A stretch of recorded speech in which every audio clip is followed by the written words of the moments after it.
ચકલીનું સુંદર ઘર. જંગલમાં મિન્ટુ નામની એક ચકલી રહેતી હતી. તે ચકલી ઈંડા આપવાની હતી, પરંતુ તે ખૂબ જ પરેશાન હતી, કારણ કે ઈંડા થવાના કારણે તેની તબિયત સારી નહોતી અને તે પોતાના માળાનું સમારકામનું કામ પણ કરી શકતી નહોતી. દર વર્ષની જેમ એ દિવસોમાં વરસાદ શરૂ થવાનો હતો, પરંતુ આ ચકલીને ફક્ત ચિંતા હતી કે જો વરસાદ આવી ગયો તો તે શું કરશે, કારણ કે તેનો માળો વધારે વરસાદ સહન કરી શકતો નહોતો. તે આવી ચિંતા લઈને બેઠી હતી ત્યારે ત્યાં કાલુ કાગડો આવે છે. કાલુ કાગડો બોલ્યો, મિન્ટુ, તું આમ કેમ બેઠી છે? બહાર કેટલું સરસ વાતાવરણ છે. ચાલ બહાર જઈએ, ક્યાંક ફરવા જઈએ.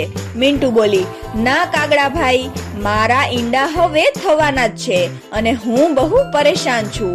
કાલુ કાગડો બોલ્યો, મિન્ટુ, આ તો ખુશીની વાત છે. તને કઈ બાબતની પરેશાની છે? મિન્ટુ બોલી, કાલુભાઈ, તમને તો ખબર જ છે કે મારું ઘર કેટલું જૂનું છે. જો વરસાદ આવી ગયો તો મારું ઘર તરત જ તૂટી જશે. તમે જ કહો કે હું શું કરું?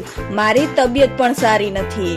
આવી પરિસ્થિતિમાં હું મારા ઈંડાઓની રક્ષા કેવી રીતે કરીશ? કાલુ કાગડો મનમાં વિચાર કરે છે કે ક્યાંક એવું ન થાય કે મિન્ટુ મને જ પોતાના માળાની સમારકામ કરવાનું કહે. મેં તો મારું ઘર મોટી મુશ્કેલીથી બનાવ્યું છે. મને અહીંથી જવું પડશે. કાલુ કાગડો બોલ્યો, સારું મિન્ટુ, હવે હું જાઉં છું. મને એક કામ યાદ આવી ગયું છે. અને કાલુ કાગડો ત્યાંથી ચાલ્યો જાય છે. પછી રાત થઈ જાય છે અને મિન્ટુ એ ચિંતા સાથે ઊંઘી જાય છે. સવાર થવાની સાથે જ આકાશમાં ઘેરા વાદળ છવાઈ જાય છે અને સાથે જ ભારે વરસાદ શરૂ થઈ જાય છે. જો ફક્ત વરસાદ હોત તો કદાચ મિન્ટુનો માળો થોડા સમય સુધી ટકી જાત, પરંતુ વરસાદ સાથે ખૂબ જ જોરદાર તોફાન પણ હતું, જેના કારણે મિન્ટુનો માળો જોરથી હલવા લાગે છે. મિન્ટુ બોલી, હે ભગવાન, આ શું થઈ ગયું? મારું ઘર તો બહુ જોરથી હલી રહ્યું છે. એ પહેલા કે મારું ઘર પડી જાય, મને અહીંયાથી બહાર નીકળવું પડશે. મને બહુ દુઃખ થઈ રહ્યું છે. ક્યાંક એવું ન થાય કે મારા ઈંડા થઈ ગયા પછી આ ઘર પડીને તૂટી જાય. પછી મિન્ટુ પોતાનું ઘર પડતા પહેલા જ બહાર નીકળી જાય છે.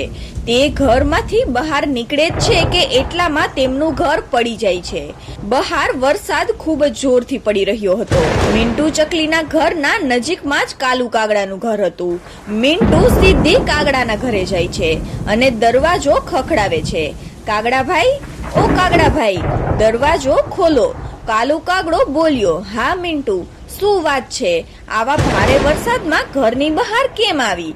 મિન્ટુ બોલી, કાગડાભાઈ, મેં તમને મારા ઘર વિશે કહ્યું હતું ને, તે ભારે વરસાદ અને પવનથી પડીને તૂટી ગયું છે. કાગડાભાઈ, મારા ઈંડા પણ થવાના છે. કૃપા કરીને મને તમારા ઘરમાં આવવા દો. મિન્ટુની વાત સાંભળીને કાગડો મનમાં વિચારે છે, જો મેં મિન્ટુને આ સમયે મારા ઘરે આવવા દીધી અને તેમને અહીં ઈંડા થઈ ગયા તો તે બાળકો બહાર આવે ત્યાં સુધી અહીં જ રહેશે. મને કોઈ બહાનું કાઢવું જ પડશે. મિન્ટુ, હું તને ઘરમાં તો આવવા દઉં, પરંતુ આજે મારા સાસરિયાવાળા આવ્યા છે. આખું કુટુંબ આવી ગયું છે. મેં તેમને પણ મુશ્કેલીથી સંભાળ્યા છે. તું અહીં કેવી રીતે રહી શકે? તું કોઈ બીજા પક્ષીના ઘરે જા. મિન્ટુ ત્યાંથી સીધી ટોનીના ઘરે જાય છે અને દરવાજો ખખડાવે છે. ટોની દરવાજો ખોલે છે. ટોની બોલ્યો, મિન્ટુ, તું આ સમયે? મિન્ટુ બોલી, ટોની ભાઈ, હું બહુ મુશ્કેલીમાં છું. મારી મદદ કરો. મારા ઈંડા થવાના છે અને મારું ઘર પણ તૂટી ગયું છે. કૃપા કરીને મને તમારા ઘરમાં આવવા દો. ટોની બોલ્યો, મિન્ટુ, તને ખબર છે કે મારું ઘર કેટલું નાનું છે. એમાં અમારો જ ગુજારો મુશ્કેલીથી થાય છે. પણ આજે મારી પત્ની પોતાના માયકે ગઈ છે. ચાલ, એટલા માટે આજ રાત્રે તને મારા ઘરે હું રાખું છું. કાલ સવાર થાય ત્યારે તું બીજું કોઈ બંદોબસ્ત કરી લેજે. વરસાદ બંધ થાય કે ન થાય. મિન્ટુને તો એ સમયે ફક્ત માથા પર છત જોઈતી હતી. તે તરત જ બોલી, તમારો ખૂબ ખૂબ આભાર ટોનીભાઈ. હું સવાર થતા જ અહીંથી ચાલી જઈશ. પછી મિન્ટુ ટોનીના ઘરે જાય છે. તે બહુ ભીંજાઈ ગઈ હતી. પછી રાત થઈ જાય છે. બહાર હજુ પણ ભારે વરસાદ પડી રહ્યો હતો. પછી મિન્ટુ ઊંઘી જાય છે. બીજી સવારે મિન્ટુ ઈંડા પણ આપી દે છે. મિન્ટુ બોલી, હવે શું કરું? મારા ઈંડાઓને લઈને હું ક્યાં જાઉં? વરસાદ પણ બંધ નથી થતો, પણ મને બહાર જવું જ પડશે. મારા માટે અને મારા ઈંડાઓ માટે કોઈક વ્યવસ્થા કરવી જ પડશે. પછી મિન્ટુ ટોનીના ઘરની બહાર જાય છે અને અહીં ત્યાં જુએ છે કે ક્યાં ઘર હું બનાવું.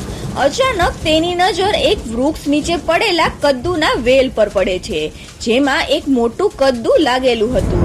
મિન્ટુ બોલી, હું કેમ ન આ કદ્દુને છિદ્ર કરીને તેની અંદરથી ખોખલું કરી દઉં અને તેને મારું નવું ઘર બનાવી લઉં. તેમાં મારા ઈંડાઓ પણ સુરક્ષિત રહેશે. પછી મિન્ટુ એવું જ કરે છે. તે મોટા કદ્દુમાં છિદ્ર કરે છે અને અંદરથી તેને ખોખલું બનાવે છે.